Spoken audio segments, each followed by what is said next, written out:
Hello everyone, my name is Chris Kaczynski, and today I'll be presenting my analysis of a leader interview project. The leader I chose to interview today is Dr. George Young. Dr. Young is the director of the School of Accounting in the College of Business and has worked at Florida Atlantic University for 27 years. Before I start the interview and the analysis, I would like to give you a brief outline as to what is to expect from this presentation. First, I will provide you with some background information about Dr. Young. Second, I will then show the questions that I will be asking Dr. Young throughout the interview. Third, I will present the recording of the interview between myself and Dr. Young.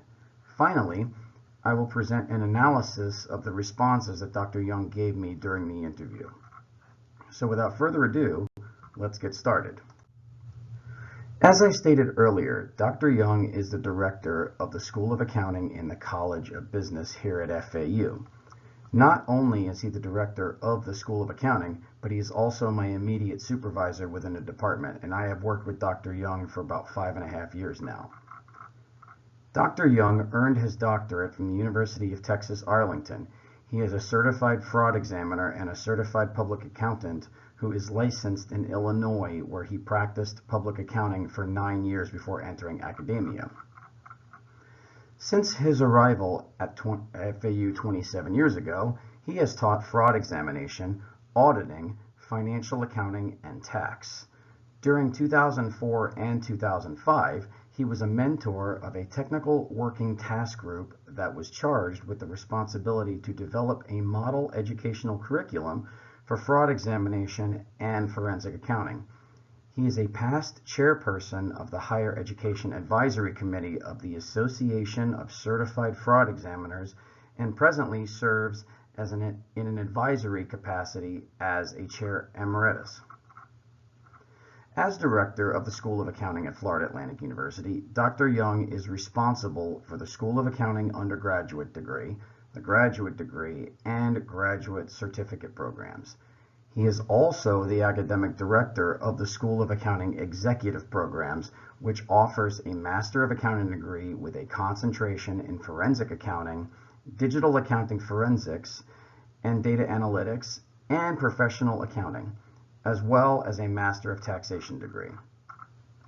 He is a co-author of Forensic Accounting and Fraud Examinations and Essentials of Forensic Accounting, published by the American Institute of Certified Public Accountants.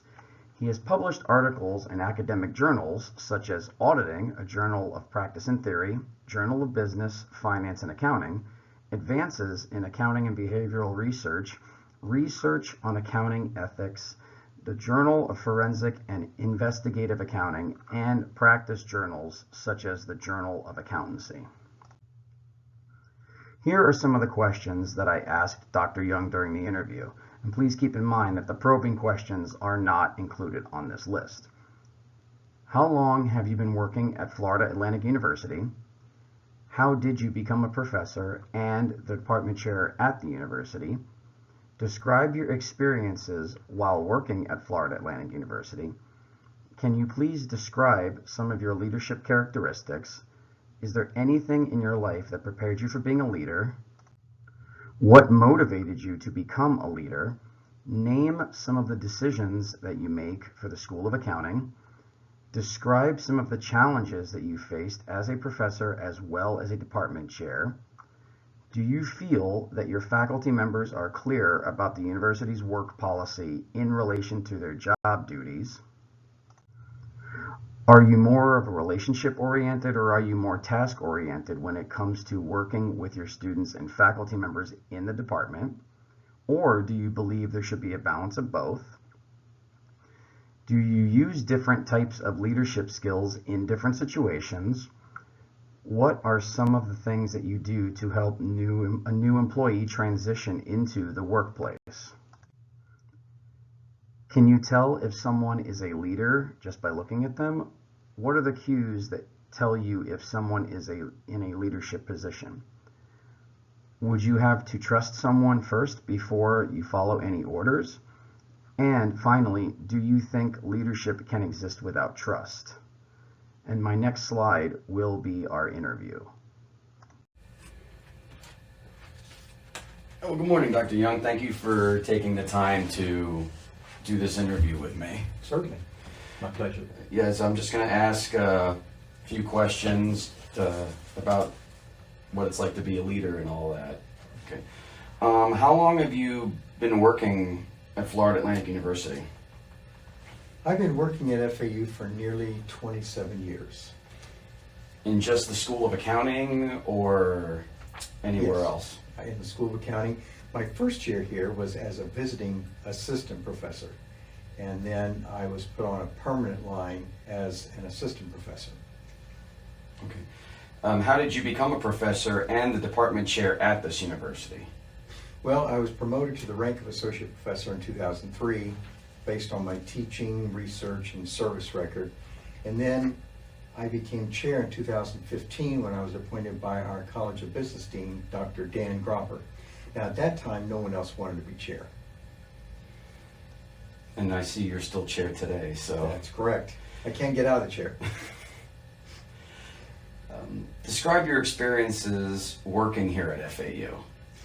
Well, one of my most memorable experiences occurred when Dr. Bill Hopwood called me up one day and asked me if I thought forensic accounting would be a good concentration to establish in the Master of Accounting program. And I said yes. FAU then became the first university in the United States to have a forensic accounting concentration within a Master of Accounting degree program. And I've been very fortunate to work at FAU because it's allowed me to help others, including students, faculty, and staff. And the most rewarding experiences are those that have resulted in improvement to others' lives. That's awesome. So we were the first university to ever implement that? Correct. Oh, that's awesome. We were the first university in the United States, the second university in the world. Wow. The other one is over in Europe. Oh, wow. Wow, so it looks like we're on to something. Mm-hmm. Yes. Okay. Well, can you please describe some of your leadership characteristics? Certainly. I like to lead by cooperation. I prefer to make decisions about issues that affect faculty and staff by working with them. Only twice in the last 8 years have I had to tell a faculty member that I can assign him or her to teach any section I wish him or her to teach, and can assign service that he or she might not want to perform. The reason for giving department chairs this ability is simple. At times, certain roles in the School of Accounting must be filled to have a smoothly functioning department, and at the same time, no one may want to perform these roles. So the department chair is given the power to assign teaching and service roles to faculty members. Okay. Is there anything in your life that prepared you for being a leader like of this magnitude? Well, when I think back, I'd say yes, because I grew up around ministers. And as you know, ministers are leaders of congregations. Mm-hmm. My father was a minister, and I was privileged to watch him help people and at the same time deal with some very difficult people. In addition, I've had several roles as a faculty member, such as having been an adjunct, a full-time instructor, a tenure-earning faculty member, and finally a tenured faculty member. So as a result, I've had the ability to see issues and concerns of each type of faculty member here at FAU. Also, I was academic director of the School of Accounting Executive Forensic Program for 10 years before I became director of the School of Accounting.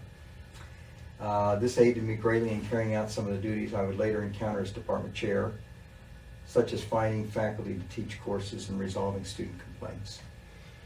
Okay, so this basically leads me into my next question is about motivation to become a leader. So I'm not sure if you've already stated that, but it seems like that watching your father and being around ministers was something that motivated you and gave you that drive. Yes, my motivation was that I served in various capacities in academia, and I thought I could make a difference by becoming director of the School of Accounting. For example, I believed that I could bring a calming presence to the school. In addition, the challenge was particularly intriguing. I'd never done all of the duties of a director before, even though I'd been director of the School of Accounting Executive Programs for 10 years. And I certainly have learned a lot in this role that I didn't know before. Finally, this was the only way I was able to increase my pay so that I could take care of my family. I understand. What were some of the decisions that you've made for the School of Accounting? Well, I've made some teaching assignments over the years, of course, for full-time faculty as well as adjuncts and PhD students. I also assign service duties to full-time faculty. I work with the Dean's Office to determine the courses and sections to offer. I approve of all admissions and expulsions of students in master's programs and approve or deny their plans of study. I also hear complaints about faculty, and I work to resolve issues between faculty and students. And then I also play an active role in the promotion and tenure process of faculty members. I write the director's letter to express my support or lack of support for faculty who apply for promotion. And within the last 8 years, I've supported 10 faculty members and not supported 2. And so far, I'm batting 1,000. And believe me, there's no greater satisfaction I get than when I'm able to tell a faculty member he or she's been promoted. Now the process has been changed a little bit, so it's not quite as rewarding as a leader, because faculty members are notified by email that they're promoted. And I used to be able to hand a letter to a faculty member. Yeah, I'm sure that doesn't feel as good when they see it in an email than from the head honcho themselves. You're exactly right.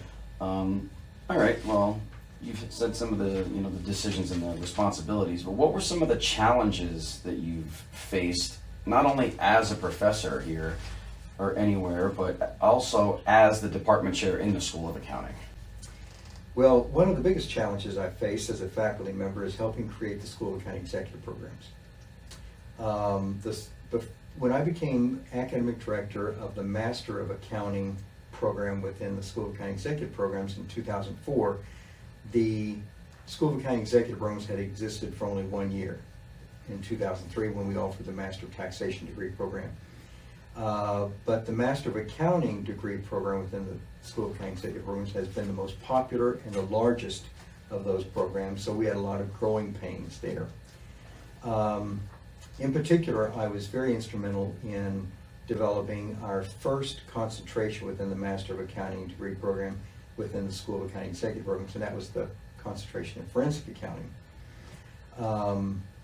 Not only did the concentration have to be approved, but new courses had to be created for the concentration to be approved. And this occurred long before I became chair, as I said earlier. Another challenge I faced was participating as a committee member of the Technical Working Task Group member of the National Institute of Justice Project. Its charge was to develop a model educational curriculum for fraud examination and forensic accounting worldwide. And my service on this task force helped develop FAU's national reputation as a leader in forensic accounting education. Now, as director of the School of Accounting, there's 3 challenges that stand out to me right now. Number 1, managing 21 full-time faculty members and 27 adjuncts and PhD students who teach sections in the School of Accounting. Number 2, having to tell 2 faculty members they would not be promoted and tenured if they applied for promotion and tenure. And one, of course, sat here in my office and cried. I'm sure that was difficult. That was difficult, yes. The other one understood and took the news quite well. Then number 3, trying to find solutions to the local and the national trend of declining enrollments in the accounting major. I spent a lot of time thinking and trying to formulate solutions to this change and this challenge.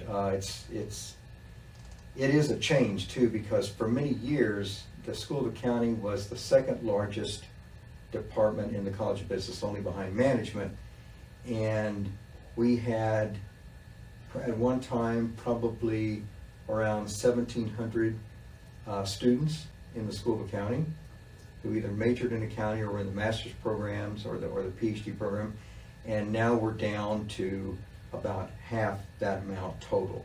Wow. And yeah, it's been quite a challenge, and it's like I said, it's been there's been a national decline as well as a local decline, and we're trying to buck the trend here locally.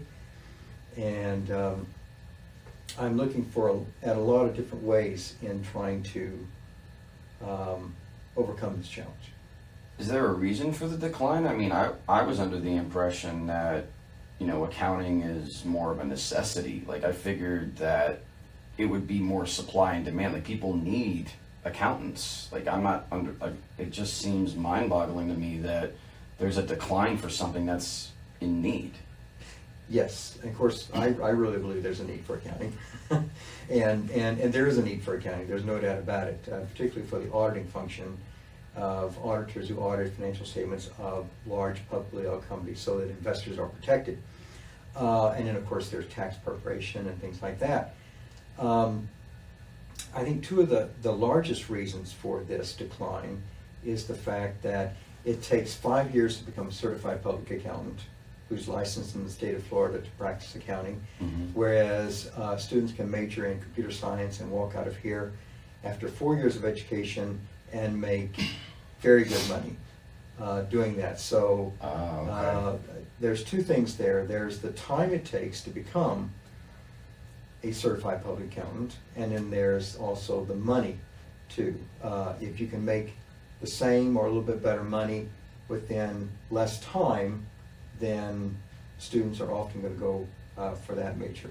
But what we haven't conveyed to students very well is that accounting is a great foundation for whatever the student wants to do in business, because it's the language of business, and so it can cause the student to become very successful over the length of their careers. Yeah, I can understand why there would be a disconnect, like, well, as opposed to 4 years to 5, making the same money, if not more. I mean, Yes. Is there like anything that people are going to do, like the higher ups of the state going to implement, like maybe a 4-year thing, or are they going to still stick with the 5 years? Yeah, I think the people at the state level and at the national level want to keep it at 5 years. Okay. I think some of the firms, the employers of accounting students, are starting to increase their salaries, which is very good, and that's going to make it attractive. So if there's enough of a financial reward for these students, particularly in the short term, then we may see another surge in enrollment levels come back to what they were years ago. And we're quite hopeful that that will be the case. How long has this trend of decline been going on? It's been going on for the last, I'd say, 3 or 4 years. Oh, okay. Yeah. Okay. That's definitely a very difficult challenge you face, I understand. Absolutely. All right. Well, do you feel that your faculty members are clear about the university's work policies in relation to their specific job duties and responsibilities? Yes, I believe so. The faculty have, for the most part, been around academia for a long time.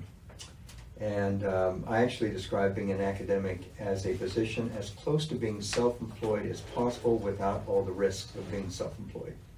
Oh, I never thought of it that way. Yes, they have a lot of control over their careers. And I think most of them understand their roles and responsibilities, partly because they've been in school for so long. Okay, that makes in order sense. to achieve the degree. Sure. How would you, this is an interesting topic, at least for me too, how would you handle insubordination? Like whether it be a staff member per se or a faculty member? Well, whether it be a staff member or a faculty member, I'd probably approach it the same way. First, I'd meet with this insubordinate faculty member, staff member, and try to understand why this staff member or faculty member feels the way he or she does. Often, it's tied to feelings of being unappreciated, and this can lead to some insubordinate acts. In some cases, the situation is resolved by listening to the faculty member or staff member express his or her concerns.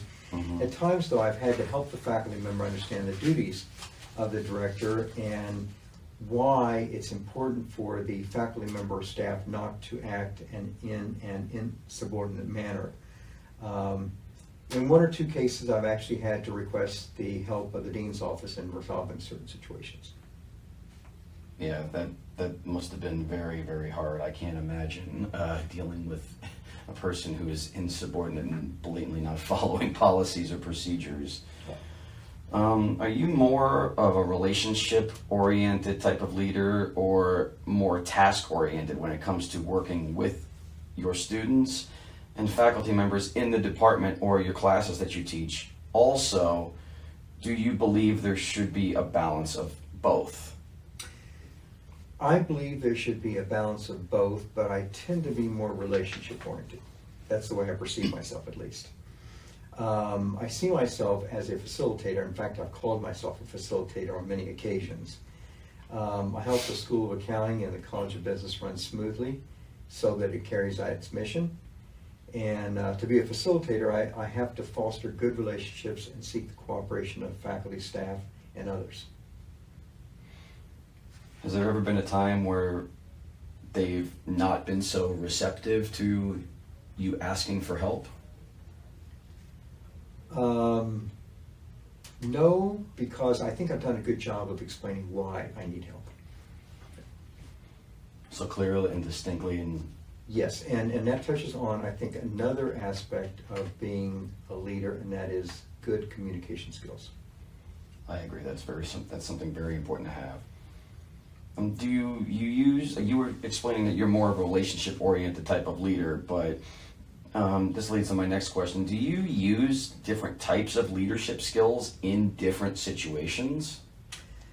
Yes, I try to use cooperative skills to the extent possible. And this leads me to believe that I am a relationship type of person. But in other situations, I have to take a more direct, sometimes less diplomatic approach. And there again, clear communication comes in very handy. I understand. What are some of the things that you do to help a new employee transition into the workplace? I'm not, when I mean new employee per se, I could mean like a student worker, a staff member, a new adjunct, or a new full-time faculty member.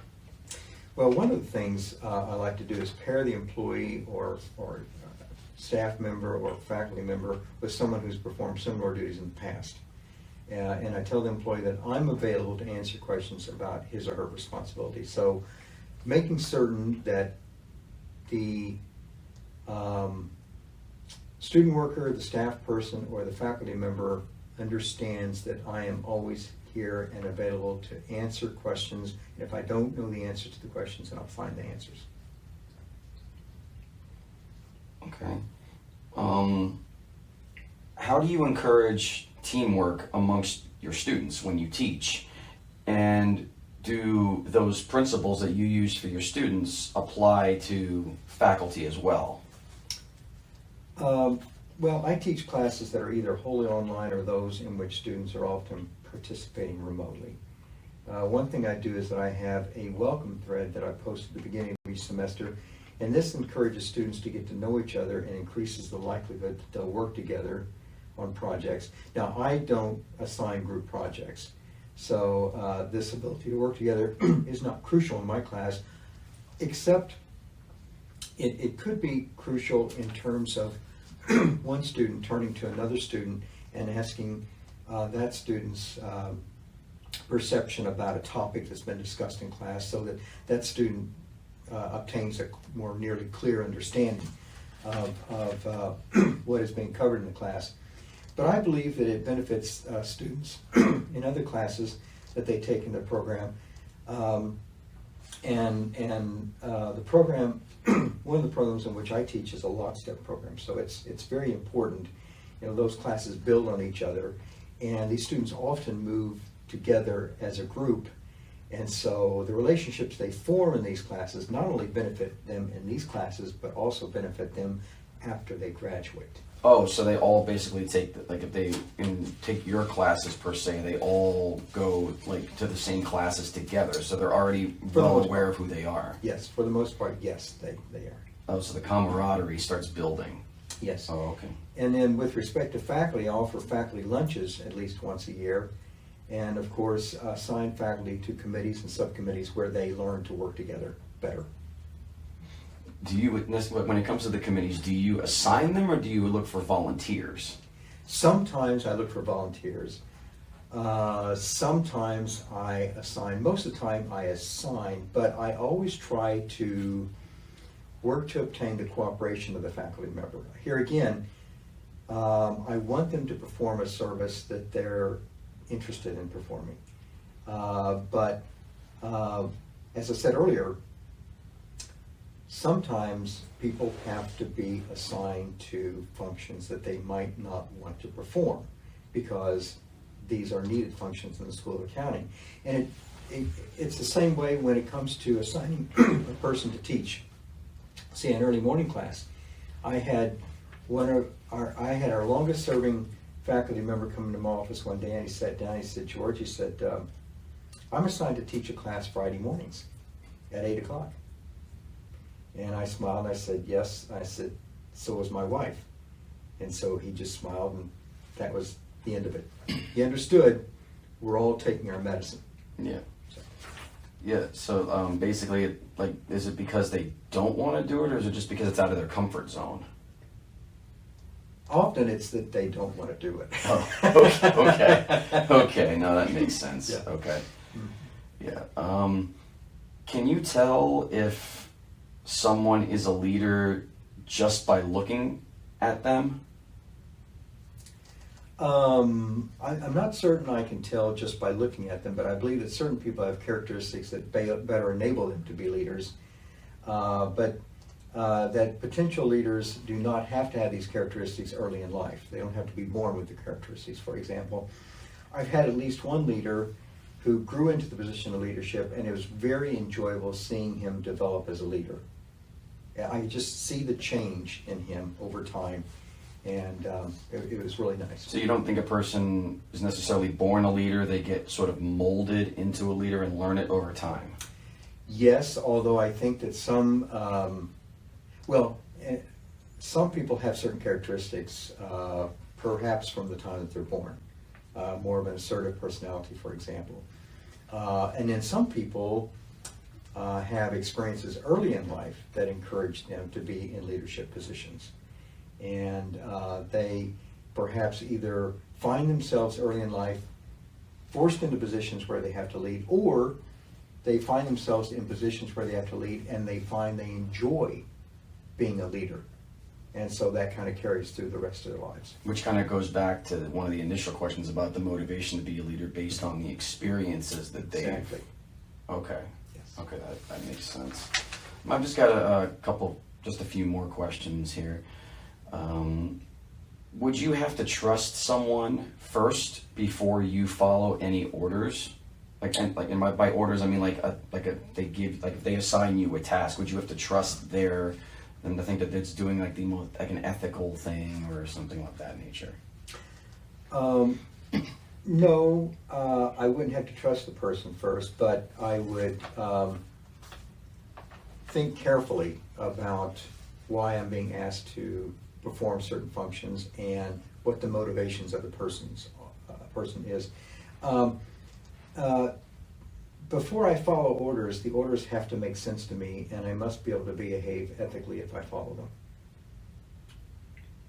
Yeah, that definitely makes sense. And my last question today would be, do you think leadership can exist without trust? Yes, I think it can. But leadership without trust will not be nearly as effective as leadership with trust. By the way, there's something that just occurred to me about an earlier question that you asked that I think is a real good example of knowing whether a person is a leader or not, being able to pick a person out, say in a crowd. And I've encountered some of these types of leaders. One, years ago, long before I got into academia, was a man named Roland Burris, who was at the time I met him, Comptroller of Illinois. And this was before he became Attorney General of Illinois and then a United States Senator. He was a very short fellow, but he elicited a sense of power, a projection of confidence, and it was just a presence that he had. He wasn't necessarily a very outgoing person, but he had the comportment of a leader. He conducted himself like a leader, or what I thought was a leader. And perhaps there's an interaction between how a person who is a leader acts and how the person who perceives the leader and what idea that the person who perceives the person as a leader thinks a leader should be and in particular behave. So maybe to someone else, he wouldn't have appeared to be a leader. Well, it's interesting that you say that, especially because of, you were talking about the perception and like him being a short gentleman. I see that the stereotype of a leader is like a tall, lengthy person who, Very outgoing. Something of that nature. But yet you just brought up this gentleman who is short, but he exudes those qualities. So sometimes stereotyping somebody who looks like a leader may not necessarily be a leader. Mm-hmm, exactly. And I think we do, as a whole, a bad job of perceiving people Right. as a leader. Yeah, sometimes that's not always what they seem. Exactly. Well, I definitely thank you for taking the time out of your busy schedule to meet with me for these questions, and look forward to talking to you soon. Yes, my pleasure, Chris. Thank you.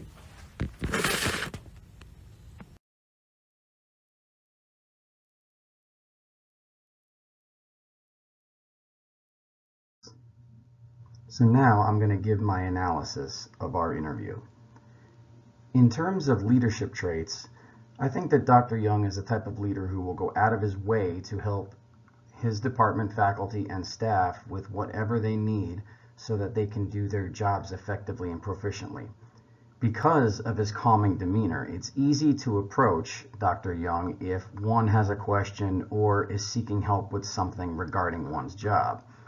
Dr. Young is an honest individual who shows empathy towards his faculty and staff, but sometimes must be brutally honest when some situations arise in the department. He performs his job by adhering to the highest professional and ethical standards and follows all of the university policies and procedures that are expected of a leader at FAU.